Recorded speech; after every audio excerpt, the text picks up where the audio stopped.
This title is narrated with virtual voice, computer-generated narration for audiobooks. The Complete History of Survivor Series by CJ Scholes.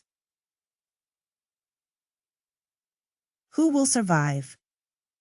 By 1987, the World Wrestling Federation had already begun to cement WrestleMania as its flagship event.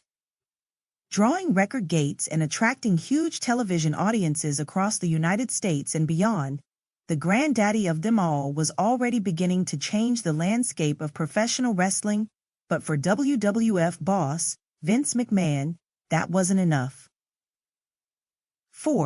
Once Mania was over in the springtime, his company had a distinct lack of major marquee events for the rest of the year. This left the door wide open in the fall months for Jim Crockett Promotions to continue running their own flagship event, Starrcade, giving wrestling fans who wanted an alternative to McMahon's cartoon-style product a major event of their own. Indeed, Starrcade had gone unopposed since 1983, but by '87, the now disgraced former WWE chairman decided something had to be done. That year, he came up with the first annual Survivor Series, a unique, at the time event, with the card made up entirely of elimination matches that ran head-to-head with Starrcade '87. Still, even that wasn't enough.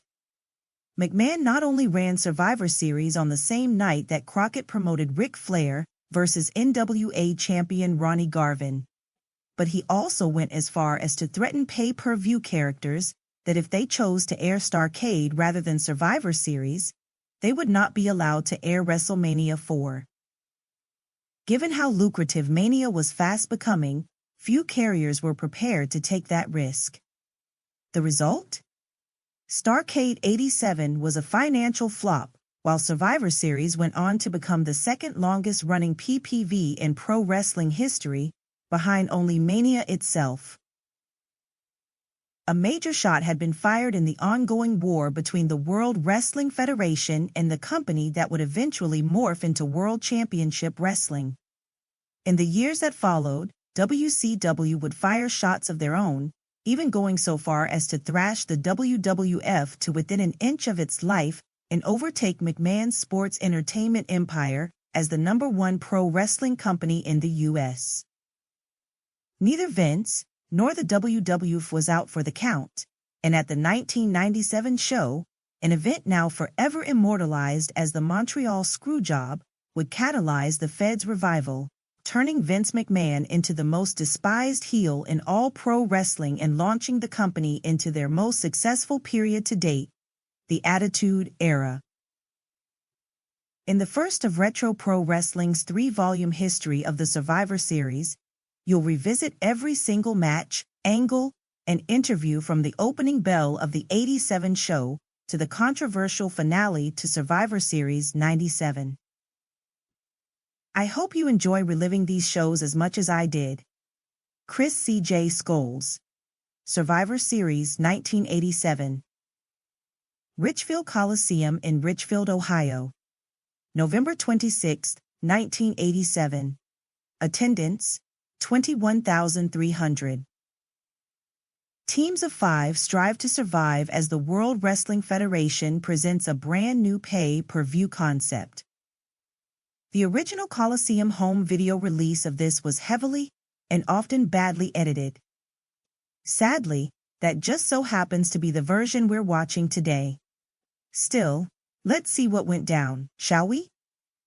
Following an excruciatingly cheesy, incredibly '80s opening mostly consisting of WrestleMania 2 clips played over jazz music, yes, jazz music, it was up to the legendary duo of Gorilla Monsoon and Jesse the Body Ventura to welcome us to the show and run down the rules of the Survivor Series matches. Shake, rattle, and roll, baby. If there's one interesting thing about early Survivor Series shows, it's that everybody seemed to be on crack in the pre-match promos. As they grouped together to say a few words about how they would destroy their opponents, every combatant would abandon their usual personalities in favor of some kind of maniacal, half-crazed hysteric. It was all rather... To keep listening to this audiobook for free, click the link in the description. It will take you to a free Audible trial where you can listen to this and many other books for free for 30 days.